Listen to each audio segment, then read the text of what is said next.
तो नमस्कार विद्यार्थियों।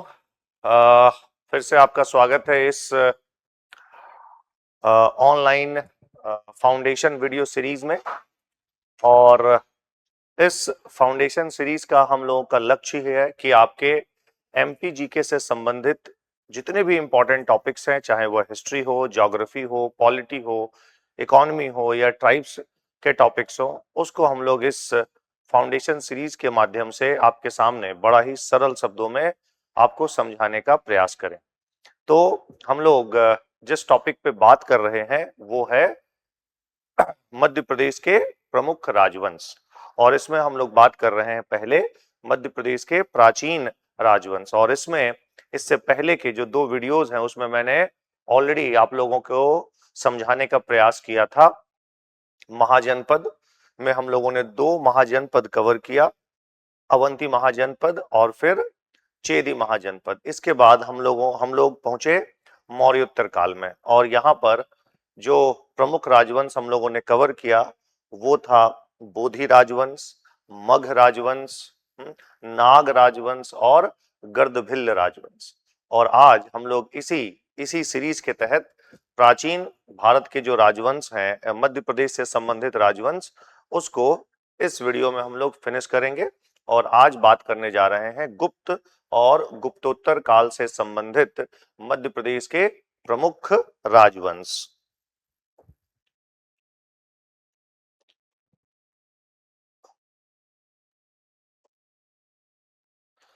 और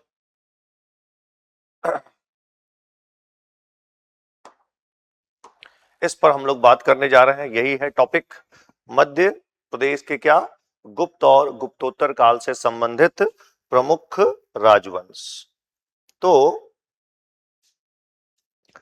आपको मैंने लास्ट वीडियो में भी बताया था कि इस एरिया में, यानी ये जो मालवा वाला क्षेत्र है, मंदसौर का क्षेत्र है, यहां पर एक राजवंश आया चौथी से छठी सदी ईसा पूर्व में, जिसे कहा गया औलिकर। ये गुप्त राजाओं के सामंत थे और ऐसा माना गया है कि छठी सदी ईस्वी में इन्होंने स्वतंत्र शासकों जैसा व्यवहार करना आरंभ कर दिया था।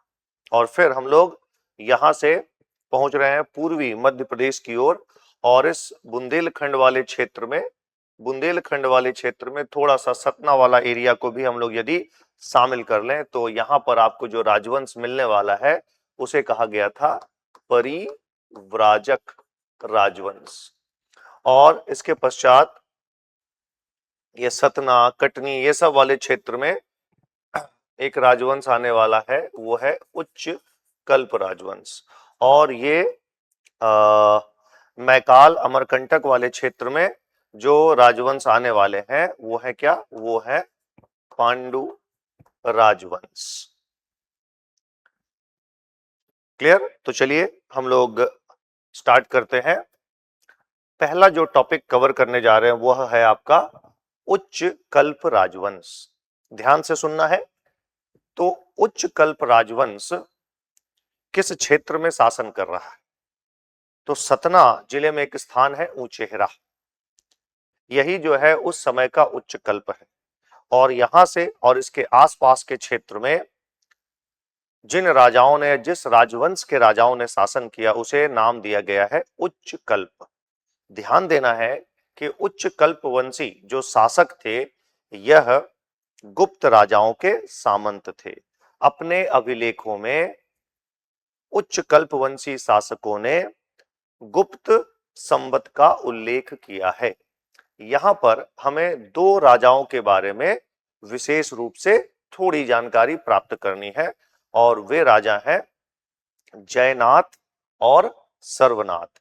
वैसे यहां पर आपको राजा देखने को मिलेंगे ओघदेव, कुमारदेव, जयस्वामिन, व्याघ्रदेव या व्याघ्रराज, फिर आए जयनाथ और सर्वनाथ। ये राजा हैं इतने सारे, लेकिन हमको अंतिम जो दो राजा हैं इन्हीं के बारे में जानकारी प्राप्त करना है, जयनाथ और सर्वनाथ। तो शायद आपको यहां राजा का नाम भी मिल रहा है, ओघदेव, कुमारदेव, जयस्वामिन, व्याघ्रराज, जयनाथ और सर्वनाथ, ये राजाओं का नाम मिल रहा है। हमें इन राजाओं के बारे में जानकारी कहां से मिलती है? तो जयनाथ और सर्वनाथ के कई अभिलेख मिले हैं, जैसे उचेहरा से मिला है अभिलेख, जैसे खोह से अभिलेख मिला है, खोह भी सतना जिले में है, और सोहावल ये भी आपके सतना जिले में है और यहां से अभिलेख मिले हैं। इसके अलावा कारी तलाई से भी इनके अभिलेख मिले हैं। तो कहां इनका शासन है, ये आपको एक आइडिया मिल गया कि शासन कहां कर रहे हैं, किस हिस्से पर शासन कर रहे हैं। तो बघेल खंड के कुछ हिस्सों पर इनका शासन था, जैसे सतना, और इसमें थोड़ा सा यदि हम लोग महाकौशल का एरिया भी जोड़ दें तो कटनी वाला एरिया भी आप इसमें सम्मिलित कर सकते हैं। किसके सामंत थे? तो मैंने बताया कि ये गुप्त राजाओं के सामंत थे, गुप्त राजाओं के सामंत। मुख्य रूप से कब शासन कर रहे हैं? तो मुख्य रूप से शासन कर रहे हैं 5वीं और 6ठी सदी ईस्वी में शासन कर रहे हैं। और इनकी राजधानी क्या थी? तो राजधानी मैंने आपको बताया क्या, सतना जिले में स्थित आज का जो उचेहरा है वही उस समय का उच्च कल्प है। तो इनकी राजधानी क्या थी? इनकी राजधानी उच्च कल्प। यहां तक आपको आइडिया मिल गया। अब इन राजाओं के बारे में हमारे पास जानकारी कहां से मिल रही है? तो मैंने अभी आपको कुछ अभिलेख का नाम लिखा था। कौन कौन से अभिलेख का मैंने नाम लिखा था? तो ये देखिए, या सॉरी, नाम नहीं लिखा था, मैंने अभिलेख का नाम बताया था। जैसे उचेहरा अभिलेख, कारी तलाई अभिलेख, खोह अभिलेख और सोहावल अभिलेख। तो इसमें उचेहरा अभिलेख, कारी तलाई अभिलेख ये जो हैं, और खोह अभिलेख भी ये जयनाथ के हैं। और खोह और इसके अतिरिक्त सोहावल अभिलेख जो कि दोनों के दोनों सतना जिले में है, ये सर्वनाथ नामक उच्च कल्पवंशी शासक का था। तो यहां से आपको एक आइडिया मिल गया। अब मैंने राजाओं का नाम तो आपको बता दिया, तो इन राजाओं के नाम से आपको ये पता चला कि इस वंश के जो आरंभिक शासक थे वो थे कौन? वे थे ओघ देव। लेकिन इस वंश के जो दो सर्वाधिक शक्तिशाली शासक थे वे कौन थे? वे थे जयनाथ और सर्वनाथ। तो आइए हम लोग सीधा बात कर रहे हैं क्या? जयनाथ और सर्वनाथ के बारे में। तो जयनाथ जो है यह 493 ईस्वी से लेकर 507 ईस्वी के मध्य शासन कर रहे हैं। और इनका जो कुछ महत्वपूर्ण अभिलेख है वह आपको मैंने पहले ही बताया था। उचेहरा अभिलेख, कारी तलाई अभिलेख, खोह अभिलेख, ये क्या है? इनके कुछ महत्वपूर्ण अभिलेख हैं। उचेहरा, कारी तलाई और खोह अभिलेख।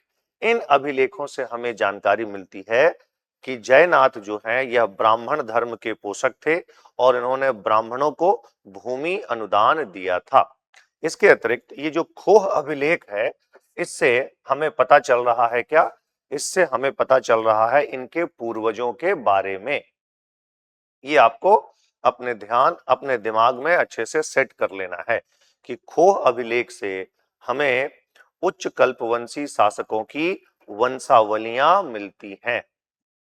इसके बाद हम लोग पहुंच गए, अगले शासक हैं सर्वनाथ, जो 508 ईस्वी से लेकर 533 ईस्वी के मध्य यह शासन कर रहे हैं। इनके भी जो दो महत्वपूर्ण अभिलेख है जिनका नाम मैंने अभी लिया था, नाम है खोह अभिलेख और दूसरा जो है वह है सोहावल अभिलेख। इससे भी पता चल रहा है कि ये जो शासक हैं अपने पिता के समान ही ब्राह्मण धर्म के पोषक हैं। इन्होंने मंदिरों को, ब्राह्मणों को अनुदान दिया था। यहां पर एक और जानकारी मैं आपके साथ शेयर करने जा रहा हूं और वह जानकारी ये है कि एक परिव्राजक वंश के शासक हैं, परिव्राजक वंश के शासक हैं और उस शासक का भूमरा कहां पर है? भूमरा, तो भूमरा जो है वह सतना जिले में ही है। सतना जिले में है भूमरा। तो यहां पर एक परिव्राजक वंश के एक शासक का अभिलेख मिला है, या फिर आप कह लीजिए शिलालेख मिला है। और उससे यह पता चलता है कि परिव्राजक वंश के शासक और जो सर्वनाथ हैं वह एक दूसरे के समकालीन थे। क्लियर? तो चलिए हम लोगों ने एक टॉपिक कंप्लीट कर लिया। क्या टॉपिक कंप्लीट कर लिया आपका? उच्चकल्प वंश। अब अगले राजवंश की ओर हम लोग बढ़ रहे हैं और वह राजवंश है परिव्राजक वंश। यह राजवंश किधर शासन कर रहा है? तो थोड़ा सा यदि हम लोग सतना जिले को ले लें, सतना जिले का उत्तरी हिस्सा, उत्तर पश्चिमी हिस्सा को ले लें और बुंदेलखंड के हिस्से को ले लें, तो इस क्षेत्र में परिव्राजक वंश के राजाओं ने शासन किया। ये पहला पॉइंट आपको ध्यान रखना है। दूसरा पॉइंट कि उच्च कल्पवंशी राजाओं के समान यहां के शासक भी आरंभ में गुप्त राजाओं के सामंत थे। ये हो गया दूसरा पॉइंट जो कि आपको याद रखना है। तीसरा पॉइंट, परिव्राजक शब्द का अर्थ होता क्या है?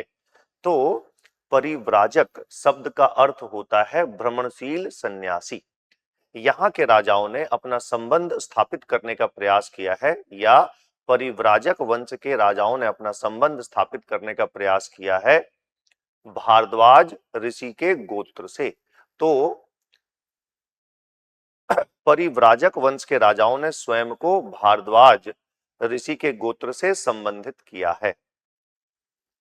यहां तक आपको जानकारी मिल गई। अब आगे बढ़ रहे हैं और आगे हम लोग को जानना है कि इनकी राजधानी क्या थी।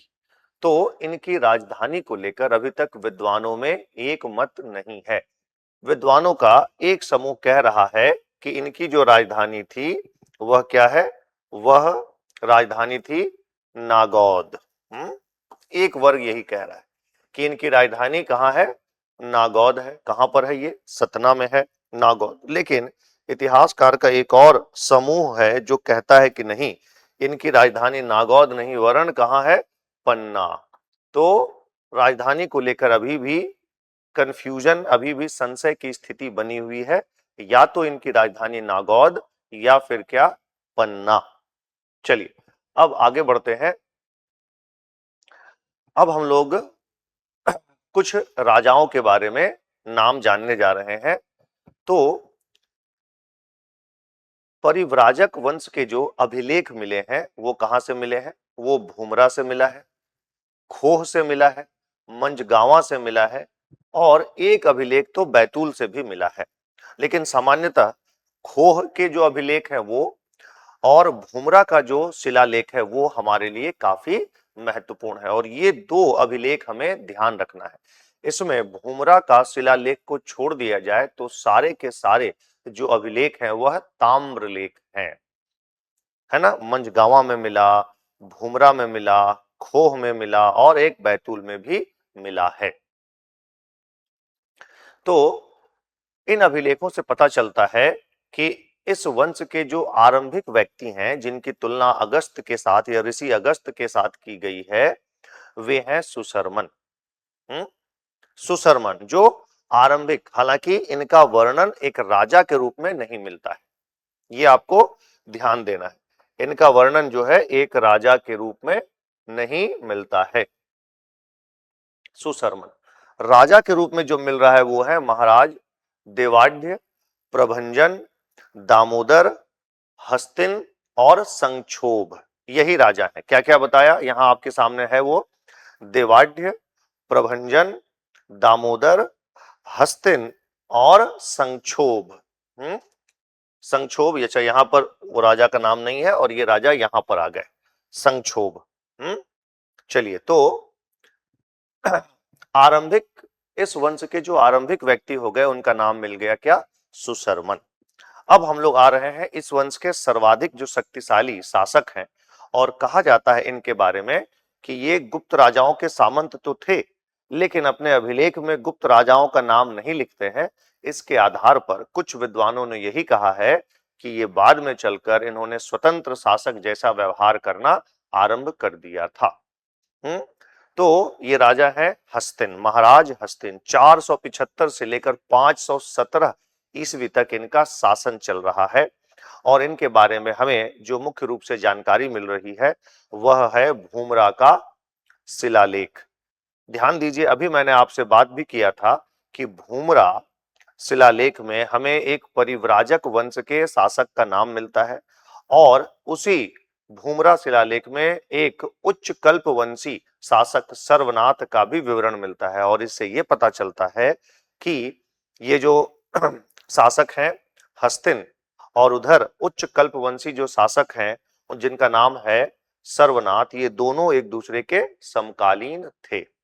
तो 475 से 517 ईस्वी के मध्य इन्होंने शासन किया और इनके बारे में हमारे पास जानकारी के लिए कई सारे अभिलेख हैं, लेकिन दो काफी महत्वपूर्ण है, खोह और दूसरा आपका भूमरा। इसके अलावा मंझगावा भी है, लेकिन दो हमारे लिए काफी महत्वपूर्ण है। क्या पता चल रहा है? पता यह चल रहा है कि इन्होंने विंध्य क्षेत्र के 18 आट्विक राज्यों पर विजय प्राप्त किया था। 18 आट्विक राज्यों या वनवासी राज्यों पर विजय प्राप्त किया था।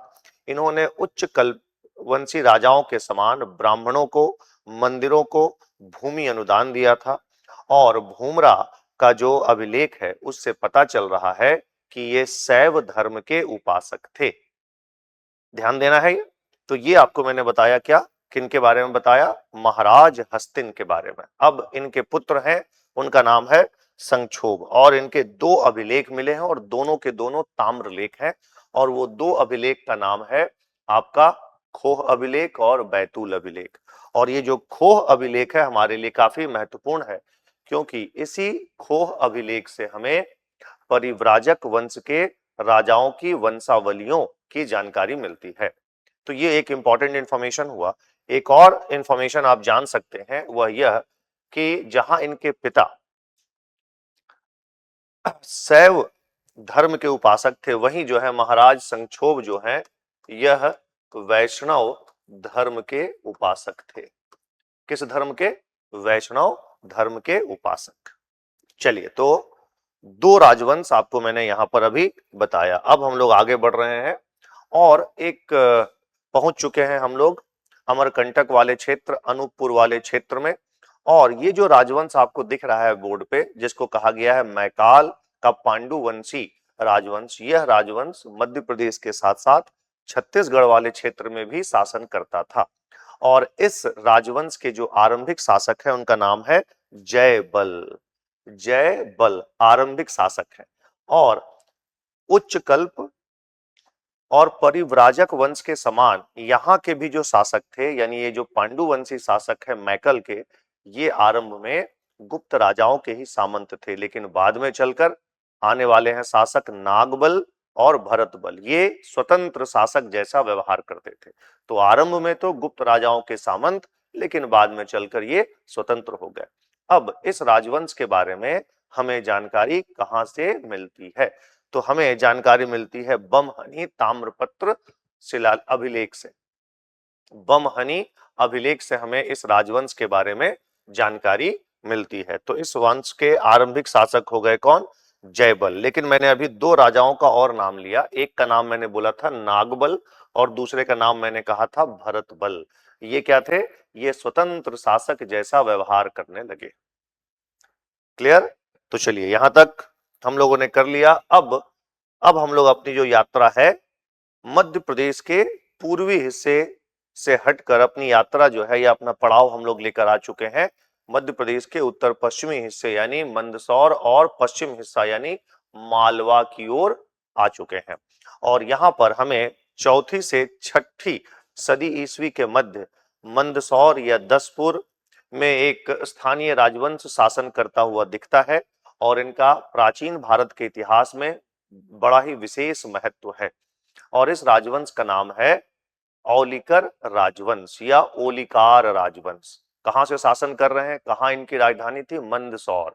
और उस समय मंदसौर को किस नाम से जानते थे? दसपुर। हमें औलिकर राजवंश की कई शाखाएं देखने को मिलती है, 3 शाखाएं देखने को मिलती हैं, जिसके बारे में हम मुख्यतः हमें 2 शाखाओं के बारे में थोड़ा थोड़ा जानना है ना। महाराज गोरी वाली जो शाखा है उनके बारे में हमें जानकारी अभी इकट्ठा नहीं करना है। तो आइए बात करने जा रहे हैं क्या? औलिकर राजवंश। पहले ही कह चुका हूं आप लोगों को कि चौथी से छठी सदी ईस्वी के मध्य इनका शासन था, मंदसौर क्षेत्र में शासन था और मंदसौर को उस समय दसपुर के नाम से जानते थे। और औलिकर राजा जो हैं आरंभ में गुप्त राजाओं के सामंत थे और बाद में चलकर विशेषकर 6ठी सदी ईस्वी में इन राजाओं ने अपने आप को स्वतंत्र घोषित कर दिया या स्वतंत्र शासक जैसा व्यवहार करते थे। तो पहले जो मैं आपसे बात करने जा रहा हूं वो है क्या, औलिकर वंश की प्रथम शाखा जो मुख्य रूप से 4ठी और 5वीं सदी ईस्वी में शासन कर रही है। कहां पर? मंदसौर और मालवा क्षेत्र में शासन कर रही है। तो इस शाखा के जो संस्थापक हैं या जो आरंभिक हैं वो नाम लिखा है जय वर्मा। उसके बाद आ गए सिंह वर्मा, है ना। इन दोनों ने अपने आप को सिंह विक्रांत गामी भी कहा था, जय वर्मा और सिंह वर्मा। उसके बाद इस वंश के पहले प्रमुख शासक आते हैं जिन्हें कहा गया है नर वर्मा, और इनके 2 अभिलेख मिले हैं। एक मिला है मंदसौर से अभिलेख मिला है और दूसरा राजगढ़ से अभिलेख मिला है जिसे कहा गया है विहार कोत्रा या विहार कोटरा अभिलेख। क्या नाम है अभिलेख का? विहार कोटरा अभिलेख, विहार कोटरा। और एक है क्या? मंदसौर अभिलेख। इन्हें भी अभिलेखों में सिंह विक्रांत गामी कहा गया है। इसके पहले भी सिंह वर्मा को भी ऐसा ही कहा गया है। अब ये जो विहार कोटरा अभिलेख है डियर, ये राजगढ़ जिले में मिला है, मध्य प्रदेश के राजगढ़ जिले में। और यहां से हमें एक बौद्ध भिक्षु के लिए कुआं बनाए जाने का विवरण भी प्राप्त होता है। तो ये थे कौन? ये थे नर वर्मा। फिर आ गए विश्ववर्मा। विश्ववर्मा का राजस्थान के झालावाड़ जिले में एक अभिलेख मिला है जिसे कहा गया है गंगधार अभिलेख। और इस अभिलेख से हमें विष्णु का मंदिर और मातृ देवी के मंदिर के निर्माण की जानकारी मिलती है। बट ये राजा जो है ये हमारे एग्जाम के लिए उतने इंपॉर्टेंट नहीं है। इस प्रथम शाखा के सबसे जो महत्वपूर्ण राजा है जिसको आपको एकदम कंपलसरी याद रखना है वह है बंधु वर्मा। तो बंधु वर्मा के बारे में हमारे पास जानकारी का स्रोत है क्या? मंदसौर अभिलेख। ये इनका अपना अभिलेख है। हालांकि इस अभिलेख के उत्खननकर्ता ये नहीं है, सॉरी उत्खननकर्ता नहीं, इस अभिलेख के निर्माणकर्ता ये नहीं है, कोई दूसरा कुछ कोई तत्व है या समूह है, अभी उनके बारे में बात करेंगे। लेकिन इनके बारे में जो हमें जानकारी मिल रही है वह मंदसौर अभिलेख या दसपुर अभिलेख से मिल रही है ना। तो इस अभिलेख के लेखक कौन है? तो इस अभिलेख के लेखक हैं वत्स भट्टी। और इस अभिलेख का संबंध है रेशम बुनकरों की एक श्रेणी है, रेशम बुनकरों की एक श्रेणी है जो पहले कहां रहती थी? जो पहले जो है गुजरात के लाट क्षेत्र में रहती थी, गुजरात का लाट क्षेत्र। और यहां से ये कहां पहुंच गई? ये पहुंच गई कहां? मंदसौर। क्यों पहुंची? इसके पीछे कई कारण है, लेकिन एक कारण है राजा बंधु वर्मा। बंधु वर्मा को पता चल चुका है कि ये जो लाट क्षेत्र के रेशम बुनकरों की श्रेणी है इनका धंधा पानी कुछ यहां अच्छे से चल नहीं पा रहा है। क्यों नहीं चल पा रहा है धंधा पानी? क्योंकि इनके जो बड़े खरीदार थे जिनका नाम है पूर्वी रोमन साम्राज्य, है ना, वहां के लोगों ने रेशम बनाना सीख लिया है। तो इसलिए इनका व्यापार दुष्प्रभावित हो रहा है। ये बात जानकारी मिल चुकी है किनको? जानकारी मिल चुकी है बंधु वर्मा को। तो इन्होंने रिक्वेस्ट किया कि आप हमारे यहाँ आए, हमारे यहाँ व्यापार वाणिज्य का एक बड़ा ही स्वतंत्र वातावरण है और मैं आपको यहाँ पर पूरा छूट देता हूं व्यापार वाणिज्य के विस्तार का। अब यह जो रेशम बुनकरों की श्रेणी है यह मंदसौर पहुंचती है और वहां पर जाकर इन लोगों ने एक सूर्य मंदिर का निर्माण करवाया, सूर्य मंदिर का निर्माण करवाया और बैंकिंग की सुविधा भी दी। बैंकिंग की सुविधा भी वहां के लोगों को इन्होंने दिया, अर्थात कि ये लोगों का पैसा अपने पास रखते थे और उस पर ब्याज देते थे। और यदि लोगों को धन की आवश्यकता होती थी तो ये ब्याज पर लोगों को धन उपलब्ध कराते थे। तो यही रेशम बुनकरों की श्रेणी ने ये मंदिर का निर्माण करवाया और इस अभिलेख की भी स्थापना की। समझ गए यहां तक? अब और भी हम लोग कुछ जानकारी इकट्ठा करते हैं इसी मंदसौर अभिलेख। आपके एमपीपीएससी प्रीलिम्स एग्जाम में ऑलरेडी ये प्रश्न पूछ लिया गया है कि विश्व में विज्ञापन से संबंधित प्रथम अभिलेखीय साक्ष्य कौन सा है? तो उत्तर है 5वीं सदी का। ध्यान दीजिएगा मैं क्या कह रहा हूं, 5वीं सदी ईस्वी का मंदसौर अभिलेख। इसमें ऐसा लिखा गया है स्पष्ट रूप से कि यदि आप रेशम का कपड़ा खरीदना चाहते हैं तो हमारे पास उत्तम श्रेणी के रेशम के कपड़े उपलब्ध हैं। तो विश्व में विज्ञापन से संबंधित प्रथम अभिलेखीय साक्ष्य दसपुर या मंदसौर अभिलेख। फिर इसी अभिलेख से हमें जानकारी मिलती है कि बंधु वर्मा गुप्त शासक कुमार गुप्त के गोप्ता थे, है ना, या सामंत थे, गोप्ता थे। कौन कौन भाई गोप्ता है? तो बंधु वर्मा गोप्ता है। किसके गोप्ता है? कुमार गुप्त प्रथम। कुमार गुप्त प्रथम ये कौन है? तो ये है गुप्त वंश के शासक। तो देखिए हमें इस अभिलेख से न केवल बंधु वर्मा बल्कि उनके महाराजा धीराज कुमार गुप्त का भी जानकारी मिलता है। और जानकारी अभी यहीं तक फिनिश नहीं है, ध्यान देना है, जो अब आपके प्रीलिम्स में आया नहीं है उसके अब पूछने के यहां से ज्यादा चांसेस हैं। एमपीपीएससी को यदि किसी अभिलेख से सर्वाधिक अधिक लगाव है, प्यार है, तो वह कौन सा है? वह है मंदसौर अभिलेख। मंदसौर अभिलेख बंधु वर्मा का और मंदसौर अभिलेख यशोधर्मन का। अभी हम लोग उनके बारे में भी बात करेंगे। तो देखिए अब यहां से कुछ थोड़ी सी डिफिकल्ट, जो थोड़े से डिफिकल्ट फैक्ट हैं, मैं उसको आपको जानकारी दे रहा हूं। और ध्यान रखेंगे ये जो फैक्ट अभी मैं आपको बताने जा रहा हूं ये नॉर्मल बुक में आपको नहीं मिलने वाला है, नोट्स में तो आपको मिलेगा ही नहीं। तो अच्छे से ध्यान से समझना है। अभी तक तो कहानी जो मैंने बताया ये आपको समझ में आ चुका होगा। अब इस अभिलेख में दो नदियों का विवरण मिलता है। सिवना, आपको पता ही है कि मंदसौर किस नदी के किनारे है? सिवना। और एक और इसकी सहायक नदी है सुमली। तो इसमें दो नदियों का विवरण मिलता है। किस अभिलेख में? बंधु वर्मा के मंदसौर अभिलेख में, पहला पॉइंट। और दूसरा, इसमें हिंदू धर्म से संबंधित दो महीनों का भी विवरण मिलता है और उनका नाम लिखा गया है सहस्य और तपस्य। ये दो महीनों का इसमें यहां विवरण मिलता है। क्लियर ये? चलिए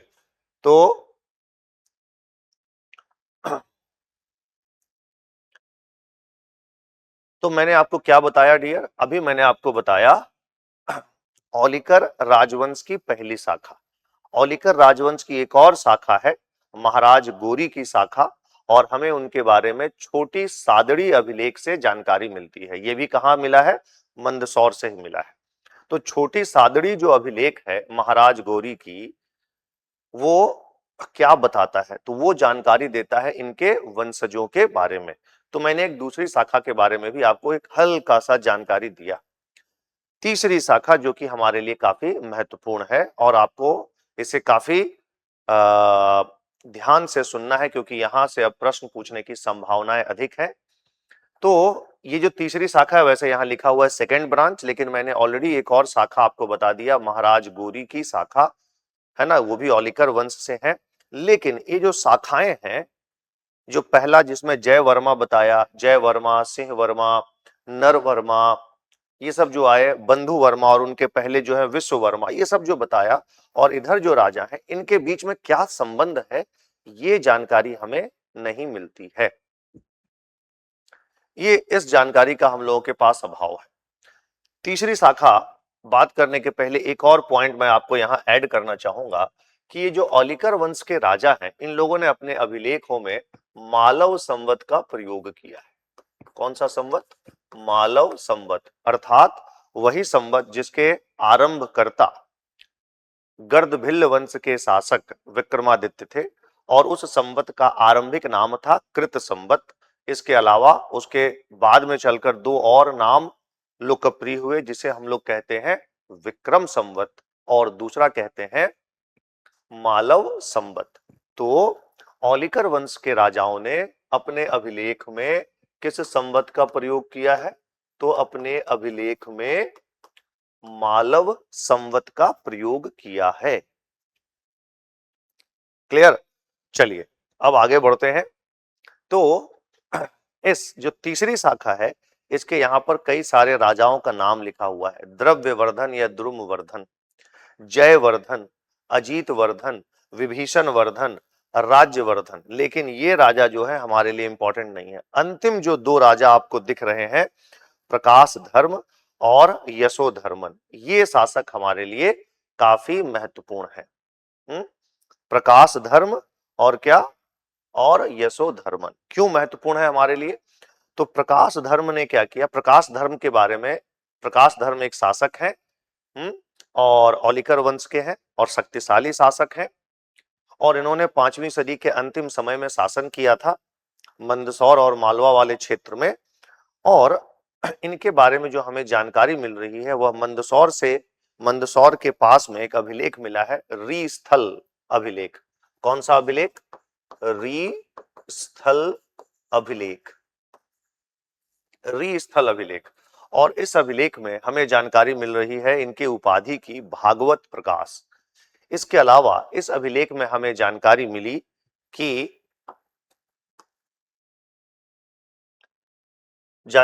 ये कि प्रकाश धर्म ने हूण आक्रमणकारी है, हूण आक्रमणकारी है, और उस आक्रमणकारी का नाम है तोरमान।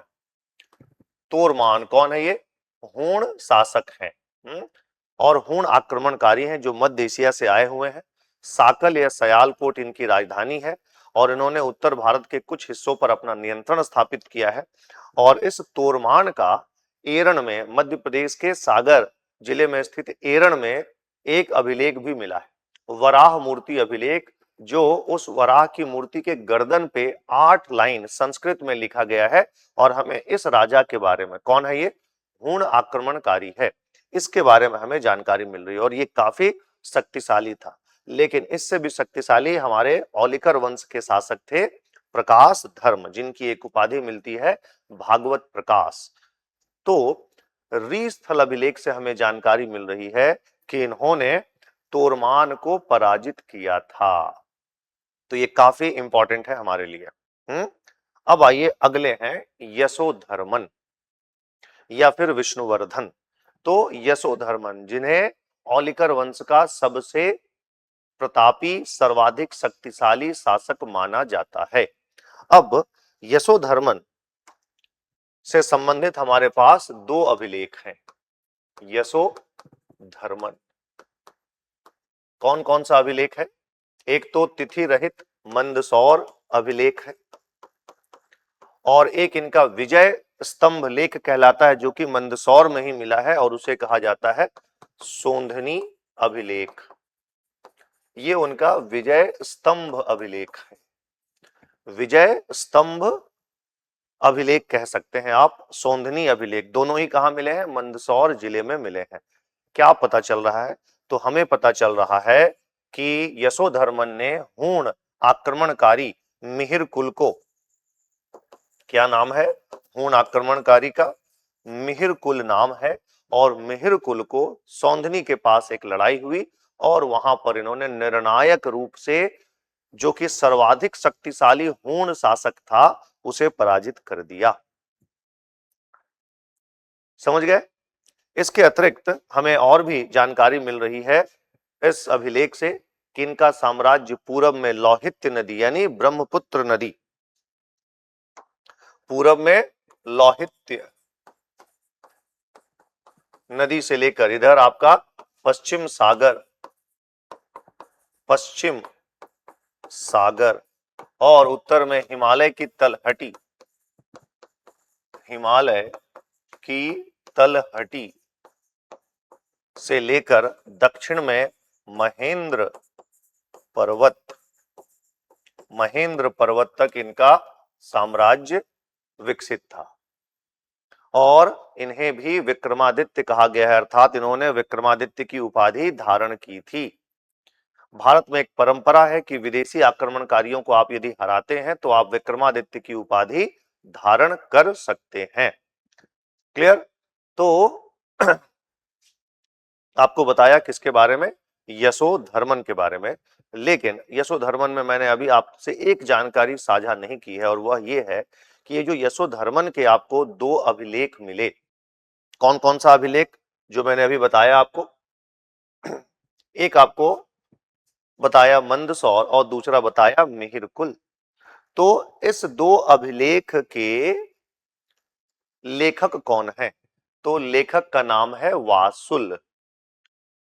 तो हमने टॉपिक फिनिश कर लिया। कौन सा टॉपिक फिनिश कर लिया डियर? तो टॉपिक हमने फिनिश कर लिया औलिकर राजवंश। अब एक और राजवंश के बस बारे में थोड़ी सी जानकारी हम लोग ले लेते हैं और ये गुप्तोत्तर काल से संबंधित राजवंश है और इनका नाम है सैल राजवंश। सैल राजवंश और इनके बारे में हमें राधौली ताम्रपत्र जो कि बालाघाट जिले से मिला है, तो इस राजवंश के बारे में हमें राधौली ताम्रपत्र अभिलेख से जानकारी मिलती है। और यह जो राजवंश है यह महाकौशल क्षेत्र में 7वीं से 8वीं सदी के मध्य शासन करता है। 7वीं से 8वीं सदी के मध्य किधर? महाकौशल क्षेत्र में। और इस राजवंश के जो पहले शासक हमें दिख रहे हैं, यह जो संस्थापक जिनका नाम है श्रीवर्धन, ये क्या कहलाए? संस्थापक कहलाए श्रीवर्धन। तो किस क्षेत्र में शासन था?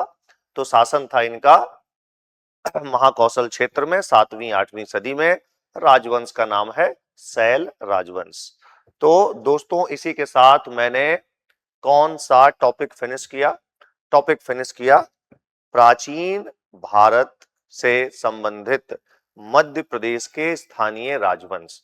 और यहां पर जो भी जानकारी मैंने साझा की या आपको बताने का या समझाने का प्रयास किया, इसमें से कुछ ऐसे तथ्य ऐसे थे, कुछ संकल्पनाएं ऐसी थी कि जो कि सामान्यतः आपको सामान्य पुस्तकों में या नोट्स में नहीं मिलेंगी। और बताने के पीछे पर्पस ही यही है कि ताकि आपका एमपीपीएससी की जो जर्नी है वो सापेक्षिक रूप से आसान हो।